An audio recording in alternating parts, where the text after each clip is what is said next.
Hey, what's up YouTube? Dope as Yola here. Hope you're having a dope day. Welcome back to another episode on the Adventures of Yola channel. So today is the very first Q&A on this channel. So the other day on the community tab on YouTube, I went and asked, what's your Q&A questions? We got like 500 questions total, so thank you guys so much for participating.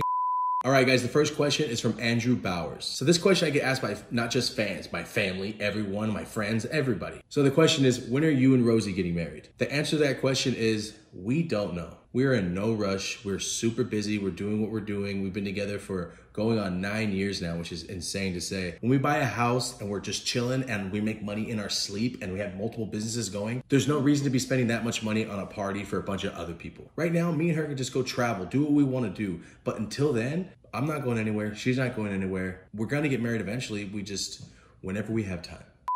The next question is from Fernando Ibarra. Dude, I always see you in the comments. We've talked before. I appreciate you so much. His question is, what are some of the business offers you've turned down and why did you turn them down? I love doing these videos so much. I did it before I ever made any money. I did it for 6 years before I ever got paid, ever. So when it comes to doing business deals now, I keep it the same way as I've always done everything. I can't work with everybody. I'm not gonna work with everybody. I'm super selective on who I work with. I'm not just gonna accept money from a brand just because they have money. I'm not that person. I've had meetings with people that are super cool. They're super chill. They're great people. And then I get the product and I'm like, I am not advertising this to anybody. So if you were on my YouTube live about a month and a half ago, you heard the story. So what I'm referring to is Push Trees. One time, a big clothing company, I'm not gonna say who, tried to buy Push Trees. They offered me $10 million and I turned them down. Here's the reasons why I turned it down. First off, I'll make more than $10 million on Push Trees. I am not selling you my brand that I built for $10 million. You're tripping. There's so much more potential than that. If you were on the live, you heard it. Maybe one day I'll do a story time on it. But guys, I gotta be honest, it's been 3 years since it happened. The hostility from them kind of died down a couple years ago. So I don't wanna like just revamp it and have them mad at me all over again.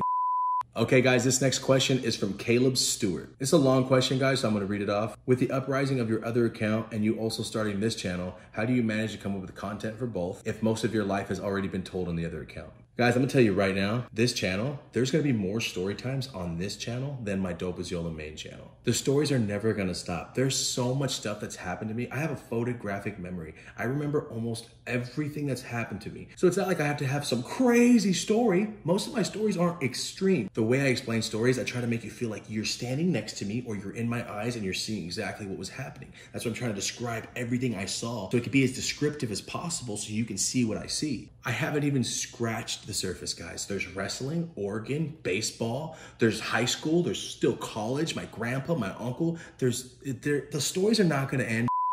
Okay, this next question is from All About Mike. His question is, when did you get your own place? My first apartment on my own was with my roommate Jeebus. It's in the apartments right behind In Shape City and Yum Yum Donuts right there off Park Avenue. So yeah, about 18 and a couple months, me and Jeebus just got our own apartment. It was awesome. It was just the freedom that I was looking for.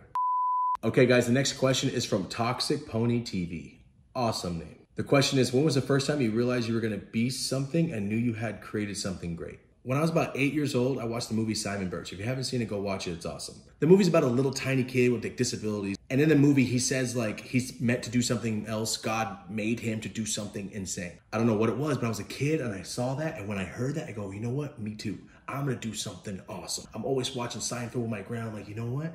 Those guys are hilarious. Look how they're making my grandma and grandpa laugh. They're not even yelling at each other. They're just laughing. That's what I want to do. So when I was like 9, I just wanted to be on TV as a kid. I literally never acted on it. I'm super shy. I never took acting classes. I never went to drama class. I never did anything. And I was about 19. I kept thinking, dude, I gotta go try at least. I have to go try to do this. When I was about 20, almost 21, I made a plan. I said, next month, I'm gonna go to LA. I'm gonna get a hotel for about 2 weeks. I'm gonna just go to all these auditions and see what I could do. I was at the Push Trees house. Everything was going. I was still working at Me and Ed's at the time. I was going to college. I met Rosie and then we started dating and I literally forgot about it. It was like a dream I never had. I just forgot about it. And then I started doing all the Dope as Yola stuff and it sparked it up like, yo, I didn't go to LA to do that. I stayed here and now I'm still gonna be doing something along the lines of what I thought.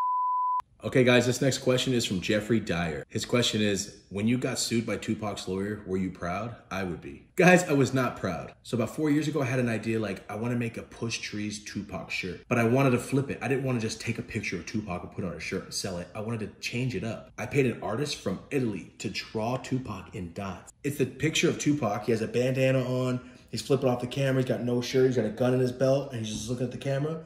That exact picture is the one I had him redraw. But instead of Thug Life, I had him write Push Trees. It looked so real. It was a black and white picture on a Push Trees shirt. We sold out so fast. So I know somebody that runs a Sundance Movie Festival. He does the green room, he does all the celebrity packages, all that. He hit me up and said, bro, give me your gear, give me as much stuff as you can. I'll put it in all the celebrity packages. It's the biggest actors in the world. I sent him Push Trees box, a giant box, and just somehow, Naughty by Nature, the group, just happened to be there. So they all got the Tupac shirt and loved it.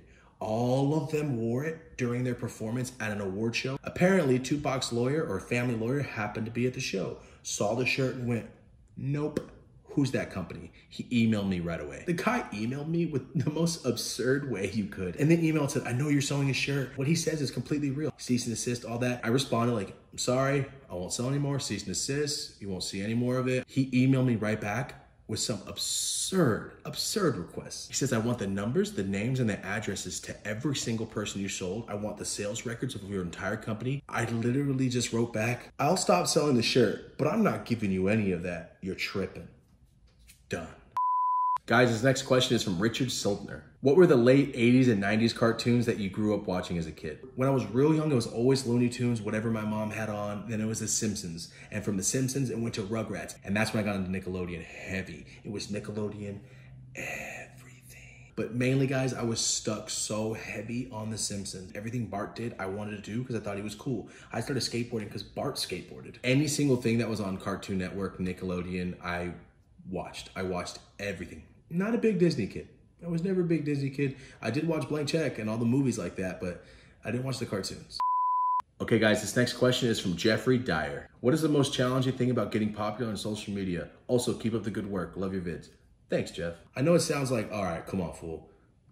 For me, it was not that hard. It was just me thinking, what can I do that makes my stuff different? When I first started, it was skits, little pictures, little toys, parodies from movies, me cropping myself into pictures that I wasn't really there, putting myself in history. It was stuff like that that really got my page circulating. Doing the weirdest stuff, I was getting reposted everywhere. Then videos came out, you didn't hear my voice for like a year and a half. People would always say, what do you sound like? I've never heard your voice. I did POV videos. I did crazy stuff. It was just a weird time. Like there was so much weird stuff going in my head, but it looked cool on camera. So it wasn't like the content, coming up with content, gaining followers was not the hard part for me. The hard part for me is constantly being deleted, being deactivated. It literally ruins everything. I had to change my IP address. I have to get a new Apple ID. Sometimes I gotta get a new phone. It's so annoying. They blocked my birth name. I can't make another name on Apple. I can't do it.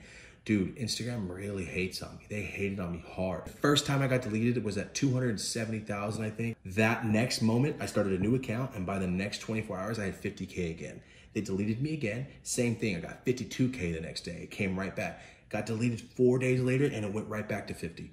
3 times in 1 week, you guys supported me back to 50K in a day. Never would I have thought that would happen, but it was just so cool to see like the actual support. I've been deleted 21 times off Instagram now. Instagram's like, yeah, Thomas, here's your Instagram account. Don't do anything that everybody else can do. No, don't show that, even though it's legal. The content for me comes easy. The ideas come easy for me. The execution's there. It does take a long time to edit, but it's just censorship is the hardest thing for me. This next question is from David BDD_420. His question is, how do you feel about other YouTubers making story times similar to yours? Guys, I don't care at all. I am not the first person to ever tell stories in any way, shape, or form. I'm sure there was other YouTubers doing story times before I was. I just wanted to tell some stories. If people start telling stories like mine, maybe they had similar things happen to them. I understand that. I'm not here to chop them down in any way, shape, or form. Do whatever you're gonna do. I'm just gonna keep doing what I do, and if you like it, thank you. This next question is from Sub Rimmer, and what a horrible question, man. This is terrible. The question is, would you rather never listen to music again or never watch movies again? Honestly, guys, you guys know me. Movies are everything for me. I love movies so much. Music is more important to me.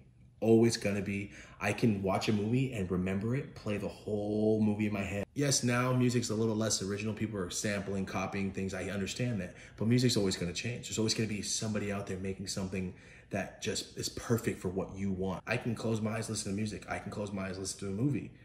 Music's always gonna win. Okay guys, the next question is from Dylan Tapley. What is your dream vehicle and why? When I was a kid, guys, all I cared about was Mustangs. And then I turned about 10 and all I cared about was Novas. And then I got to 15 and I don't know what it was. The Lincoln Continental, suicide doors, like a 60 to 62 Lincoln Continental, black, red on the inside. That's my dream car. It's just so dope. Now that I'm getting older, the car that I want, the car that I will get, one day you guys will see the video of me getting that car. The car I want is the G-Wagon, man. I want that Benz truck so bad. I don't know what it is about that Mercedes wagon. I just love it. They're like 200 bands. I'm gonna get it. I promise you one day I'm gonna be driving in that car and it's gonna be the dopest day.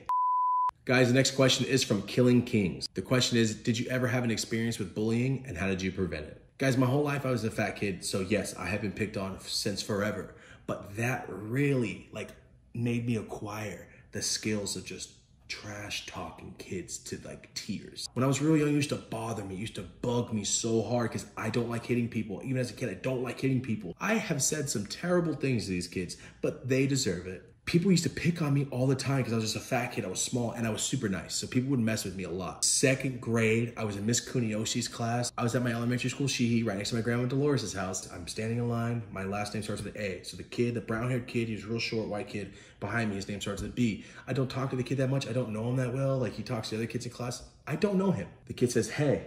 I turn around and go, what's up, man? This kid looks at me unprovoked. And I can't cuss on here, so I'll bleep it. This kid goes, you know your family doesn't love you at all, right? They would sell you for a piece of shit. And I just started processing like, who is this kid? Why did he say that? What did I do wrong? Something snapped. I just swung my hand back and I popped him with this. I just went, and I popped him right in the face. He looked at me and just started bawling. Never looked at me again. Not for the next 3 years of that school did that kid even look my way. That's how I stopped that bullying situation. Okay guys, the next question is from Arthur Boy. His question is, have you ever had any health problems? Before I stopped eating sugar, processed food, meat and dairy, all that stuff, I went to the doctor and they're like, bro, you're diabetic. You're gonna start needing shots soon. And I remember thinking, I am way too young to start having health problems. This is ridiculous. I cut off the processed food. About 2 years later, I stopped eating meat. About a year after that, I just went completely vegan. And yeah, guys, I'm still fat. I get that. I don't exercise enough. I really don't exercise enough. I was eating McDonald's and Gushers and pizza for like 15 years before that, straight, all day. So yeah, guys, I saw that I was getting sick from eating bad, which is crazy. So I said, I'm done with that and just completely stopped eating all of it. Next question is from Divine Ronnie. Question is, do you plan on having any kids? Guys, I gotta be honest, since I was a kid, I don't want no kid. Me and Rosie talked about it. We both want kids with each other. Eventually we will. I'm in no rush at all. My mom and dad had me and my sister when they were in high school. I didn't even want to be around girls in high school just because I don't want a kid. It's my biggest fear of all time is having a kid unprepared. I grew up poor, dude. Like on field trips, I didn't eat anything. Because I was not about to ask my mom for money and make her feel embarrassed because she had no money. I knew she had no money. You know how many times I pretended I wasn't hungry because I had no money? Like a lot. I would, oh no, I already ate. And I didn't eat, I was starving. How many times I look at people's lunch at lunch and be like, I am so hungry, I want to cry. Is that my grandma and grandpa?